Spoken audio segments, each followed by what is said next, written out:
Hi, I'm Kevin Finch, director of Wes Bound, the genius of Wes Montgomery. In the film, we talk a lot about Wes's reach beyond jazz and how he brought non-jazz listeners into his music and really into a lot of jazz overall. He had a lot of fans who were rock and roll people, including a lot of rock and roll musicians. One of them is Eric Johnson, a Grammy-winning guitarist, known for the kind of really intense pyrotechnic guitar sound. Amazing stuff on an album called Ah Via Musicom. There's a mouthful. Well, Eric Johnson is a huge Wes fan who wrote a song in honor of Wes called East Wes. He's always been amazed by Wes Montgomery's approach. And in this clip, he's going to explain how Wes understood jazz theory and music theory without ever taking a class in it. I never really learned to be super proficient at one particular style. I just keep jumping around, so I'm kind of like a jack of all trades, sort of. But to me, that there's a mystery in that. There's these highways that can be infinite that I can keep exploring to and keep coming back to, and there are a roster of certain guitar players that I keep learning from all the time. But I've just enjoyed the eclecticism of guitar, of great music, but there's so many great guitar players, and there's so much to learn from. And I didn't really want to just go, well, I'm just going to do this one thing, because I thought, well, what about all these other guys that you want to keep the door open for that to inspire you and learn from. I think if you have a really great ear, you learn theory, but it's not the kind of theory from a mental theory. It's more you know the relationship of notes and harmony, and it's because you have an ear you can pick it out and assimilate it on more of a playing level, which ultimately I think is far more important.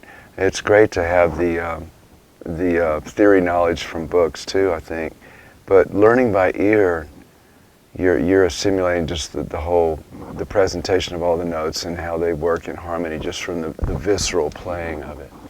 So I think that's some of the greatest players were like that too. I think his whole approach. He had a very innovative and very just original approach to the way he played, and it's so beautiful to watch the footage of him playing because it just kind of flowed. So like poetry, he was in the dance of the music, and it didn't seem like he was ever struggling. Although, some of the greatest players, I think, you watch them and there's a certain effortless ballet to their playing, and if you were to really get inside of it, you realize it's incredibly hard, incredibly technical, and very demanding.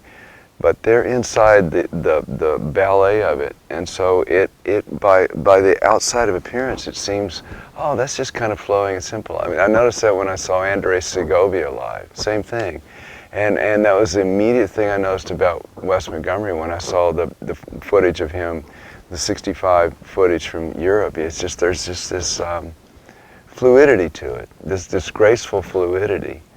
And if I start thinking about what he's playing, I'm like, man, that's really tough stuff. But it had a real beautiful fluidity to it. Yeah, because I'm predominantly a rock guitarist. Because he's one of my favorite players ever was. If I had to name my favorite players on guitar, it would probably be Jimi Hendrix and Wes Montgomery, simply because of their painting the big picture. And Wes did it instrumentally. I think Jimmy did it with lyrics and songwriting, and Wes did it with songwriting and just playing. I think the guys that were so musical with their technique are the people that really that I fell in love with, and they were musicians first and guitarists second. And you really got that feeling from Wes, even though the guitar was so incredibly strong. He was a beautiful musician first and a great guitarist second. And it kind of served the purpose of the music. Yeah, he's one of the most important, emotionally one of the most important players that in my whole guitar career. Even though I don't really play like that, but it just, it's the spirit behind somebody's playing that you pick up on. And I heard one note, and I was a fan for life.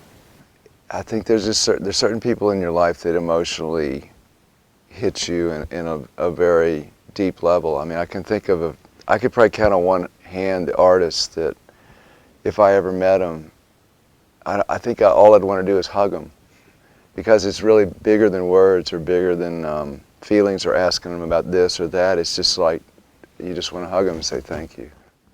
Did you catch that part about Andres Segovia? Segovia was the great classical guitar player. It's interesting that Eric mentioned Segovia in the same breath with Wes Montgomery, and so did Lee Ritenour. We talked to Lee a few months before we talked to Eric.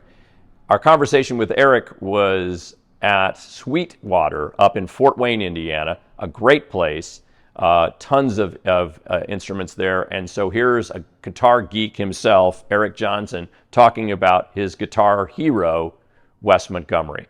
It was great. I really appreciate Eric's involvement in the film. And thank you for watching further Wes Bound. More episodes to come. If you like what you see, please hit the subscribe button.